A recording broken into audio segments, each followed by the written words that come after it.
9 अगस्त को सिनेमाघरों में रिलीज होने वाली है। इस फिल्म में विनीत कुमार सिंह, उर्वशी रौतेला और अक्षय ओबरॉय हैं। कैसे फिल्म घुसपैठिया स्टारकास्ट से बात की है सहयोगी उदय प्रताप सिंह ने, सुनिए।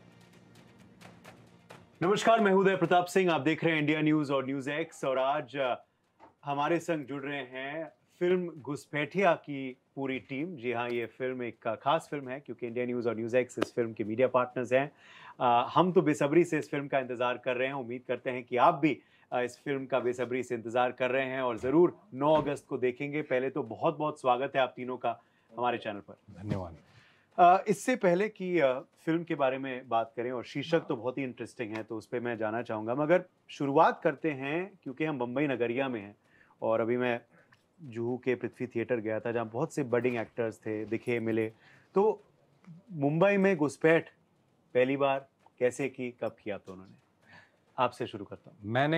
मैं मेडिकल कॉलेज में था। मैं एक्चुअली आना चाहता था हमेशा से मुंबई, लेकिन फैमिली में एकेडमिक बैकग्राउंड है सबका, तो पढ़ाई का दबाव बहुत सारा था। और मुझे एक चीज़ समझ में आती थी कि मुंबई अगर आपको जाना है तो जो भी इंटरव्यूज़ देखता था उसमें ये होता था संघर्ष बहुत हर कलाकार के जीवन में। तो मुझे ये था कि क्या वहाँ गया और घर से सपोर्ट नहीं आया तो क्या होगा। तो मैं मेडिकल कॉलेज में गया कि अगर मुंबई में सपोर्ट नहीं मिलेगा तो मैं रात की प्रैक्टिस कर लूँगा, शाम वाली। और तभी मुझे ऐसा लगता था कि दिन में ही सब होता होगा। तो ये था कि शाम को प्रैक्टिस कर लूँगा और दिन में जो भी करना है अपने ड्रीम के लिए वो कर लूँगा। तो दिस वाज माय थॉट। और at that time I was like 14-15, you know. तो एक टैलेंट हंट था, मेरी सिस्टर ने देखा, उसने मुझे कॉल किया। तो मैं जाके मेडिकल कॉलेज की मेस में देखा और उसमें एक्टर्स खोजे जा रहे थे।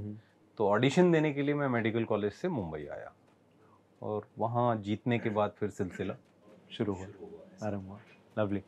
अक्षय, आपसे जानना चाहेंगे? मतलब कोइंसिडेंस है कि आपने जो पृथ्वी थिएटर का जिक्र किया। हाँ। क्योंकि मैं पला बड़ा हूँ न्यू जर्सी में, यूएस में। और हमेशा से इच्छा थी एक्टर बनने का।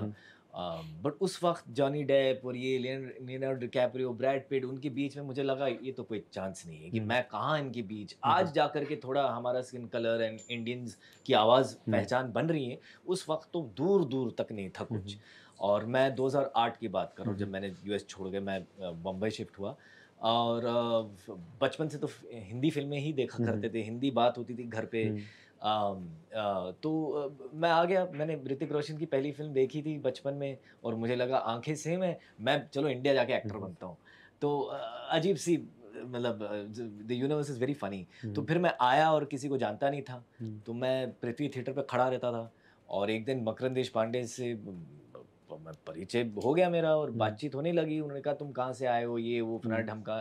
तो मैंने कहा था कि मैं थिएटर का डिग्री है मेरे पास, इकोनॉमिक्स एंड थिएटर की पढ़ाई की है मैंने जॉन्स हॉपकिंस में। तो he said that doesn't matter, तुमने इंडिया में क्या किया है?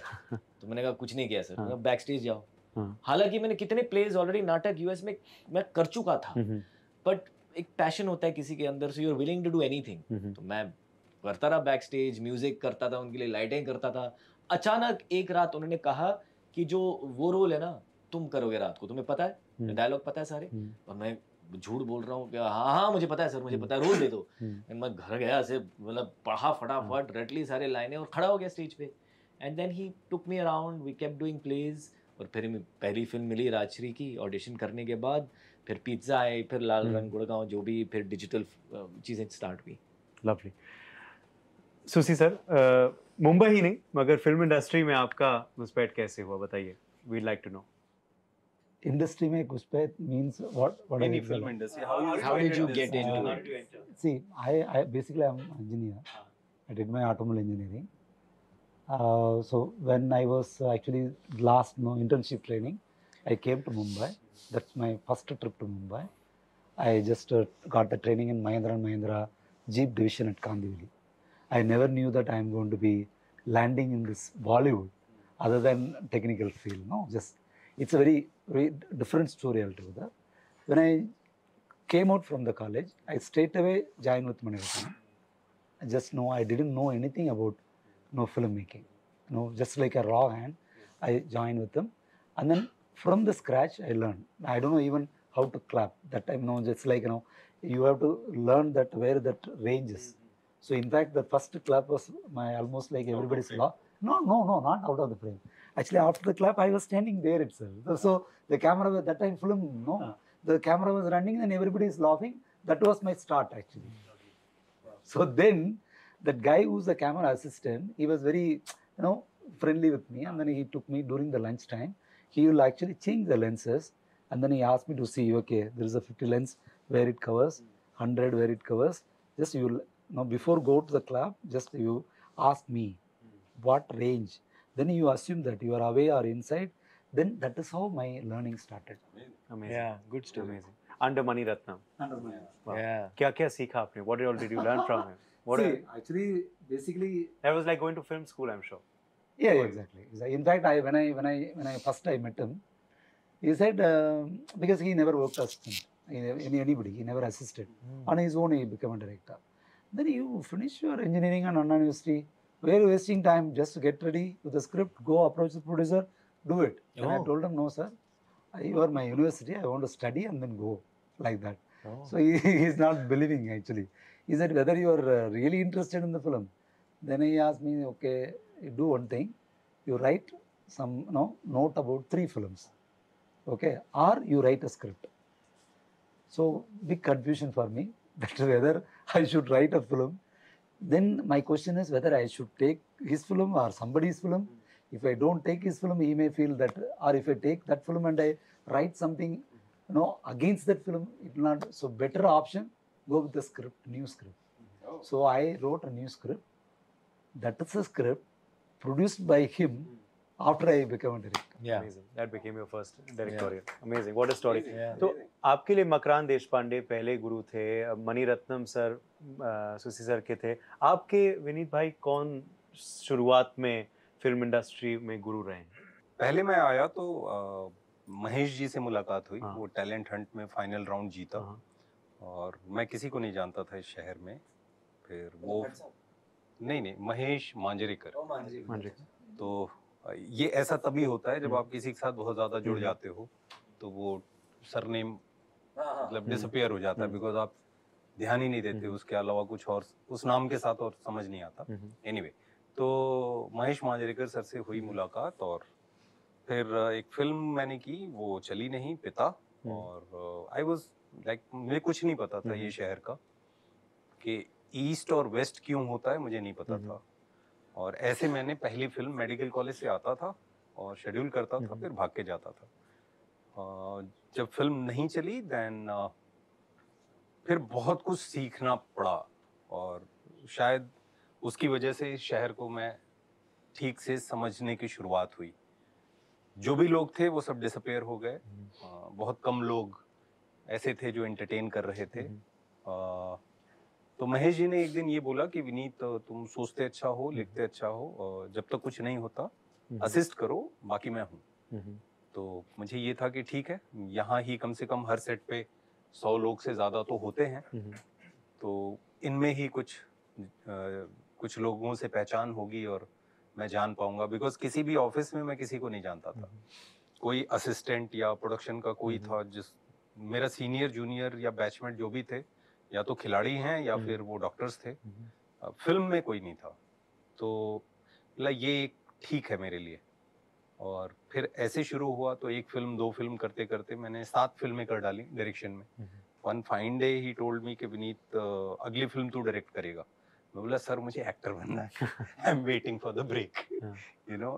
खैर उसके बाद मैं वहां से निकला, again full time as an actor फिर से शुरू किया. और फिर 1 सीन 2 सीन 4 सीन 5 सीन ऐसे ही करता रहा. और डुप्लीकेट भी किया, डेड बॉडी भी प्ले की है मैंने, इस उम्मीद में कि हमेशा ये थॉट में मेरा बिलीफ गहरा रहा लंबे समय तक. बाद में एकदम से टूट गया कि आप 1 सीन करते हो तो उससे आपको कुछ बहुत बड़ा मिल जाएगा. तो वैसा होता नहीं है. 5 सीन तक गया, 5 सीन के बाद बढ़ता नहीं था. तो एनीवे फिर ये सब होता रहा and finally Mumbai film festival के साथ एक है कनेक्शन मेरा. 2009 मुंबई फिल्म फेस्टिवल 9 या आई थिंक 9 और 10 वहाँ अनुराग कश्यप सर से मुलाकात हुई फेस्टिवल में, और उन्होंने फिर मेरा काम देखा एंड मुझे वासेपुर मिली और फिर सिलसिला चालू हुआ। अमेजिंग। तो बडिंग एक्टर्स के लिए आई थिंक काफ़ी कुछ प्रेरणा देने वाले शब्द तो आपने कही, मगर lot of lessons also for young actors. जैसे आपने कहा वो scene, don't always go for scenes, go for roles. My घुसपैठिया मूवमेंट एक काफ़ी ट्रेंडिंग कैंपेन अब बन चुका है पूरे देश भर में। अब तक जो कहानियाँ आप तीनों के पास आई हैं, which has stood out for you? Any of you can answer this. एक कहानी जो सबसे ज़्यादा शॉकिंग या इंटरेस्टिंग आपके लिए थी? एक बच्चा था, मुझे पता नहीं वो कहीं अमेरिका में पढ़ रहा था या कुछ तो था, और बाप को, और वो बच्चा स्कूल के लेक्चर में था, तो फोन नहीं उठा रहा था वो, एंड देन सडनली उसको फोन आता है बच्चे का, एंड बाप फोन खोलता है और वीडियो कॉल है, और वो बच्चा मांग रहा है 25 लाख रुपया, और इमीडिएटली चाहिए उसको, नहीं तो कुछ समस्या हो जाएगी, जो भी हो जाएगा। बट फादर देखा बच्चा है मेरा मांग रहा है, एंड जो भी लोन वोन लेकर के उसने वो भेजा। He said I am in trouble, I need this money. तो 25 लाख काफी बड़ी रकम है, तो उन्होंने कुछ वहीं से लोन उठाई and sent him the money on the bank account he has given the boy. और क्योंकि उसका चेहरा दिखा वहां पर, वो बोल रहा है, अपनी आवाज में बोल रहा है, खुद बाप को दिख रहा है मेरा बच्चा है।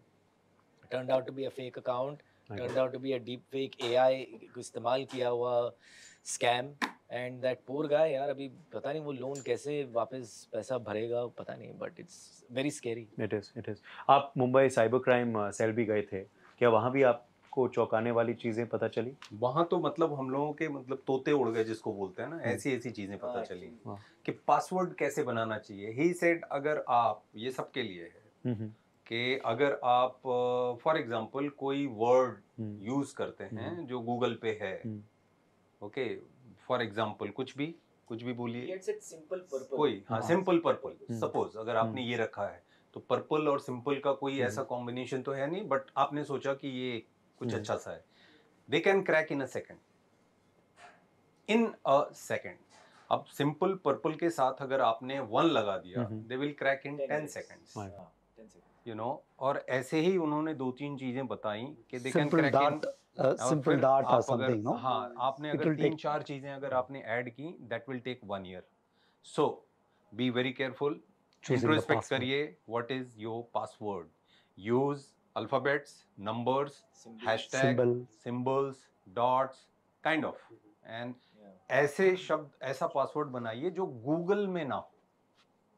ओके, तो एक तो ये चीज पता चली, तो मुझे ये समझ में आया कि यार ये तो पहले खुद पे ही अप्लाई कर ले। क्या आपने सब रीसेट पासवर्ड्स किया अपने? करना ही पड़ेगा, हाँ, करना पड़ेगा।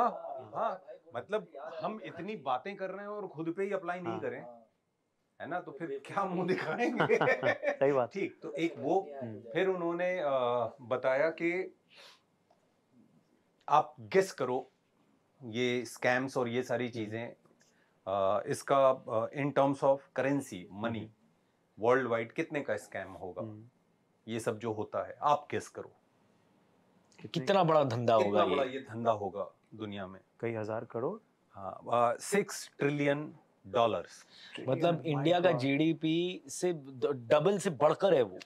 हमें तो बिलीव नहीं हो रहा था, हम सुन क्या रहे हैं ये volume worldwide this online frauds and मतलब दाऊद, एल कपोन, जिनका नाम सुना है, वो तो फीके पड़ गए इसके सामने। सच अ ह्यूज बिजनेस। उन्होंने बोला कि आज की डेट में अगर 100 करोड़ की रॉबरी हो बैंक में तो it's a sensation, but world wide आप देखोगे तो इससे बड़े नंबर्स इधर से उधर हो रहे हैं। बहुत ट्रिलियन यूएसडी, मतलब कितना, वो करोड़ों में कितना होगा, बहुत स्कैरी। और इस वजह से ये फिल्म, जैसे मैंने शुरुआत में भी कहा, बहुत ही रेलेवेंट है और अहम भी है। एंटरटेनिंग तो है ही, मनोरंजन तो है ही, मगर एक इम्पोर्टेंट संदेश है, इम्पोर्टेंट जागरूकता है। चलिए, समय कम है तो मैं एंड करना चाहूँगा, मगर उससे पहले अक्षय, बहुत अच्छा साल बीत रहा है आपके लिए। फाइटर का सक्सेस कितने मायने रखते हैं आपके लिए? बहुत बहुत। एक तो मेरे आइडल के साथ काम करने का मौका मिला, ऋतिक रोशन साहब के साथ, और AK सर, तो उनके सामने मैंने छोटा छोटा काम किया हुआ है, लाइक थार में एक रोल किया था, सिलेक्शन डे एक नेटफ्लिक्स का शो था जो उन्होंने प्रोड्यूस किया था, एक लड़की को देखा तो ऐसा लगा मैं, एक छोटा सा रोल था मेरा। तो he has seen my growth. Deepika Padukone के साथ मैंने पीकू में एक छोटा सा 2 सेकंड, मतलब you blink and you will miss me का रोल किया था।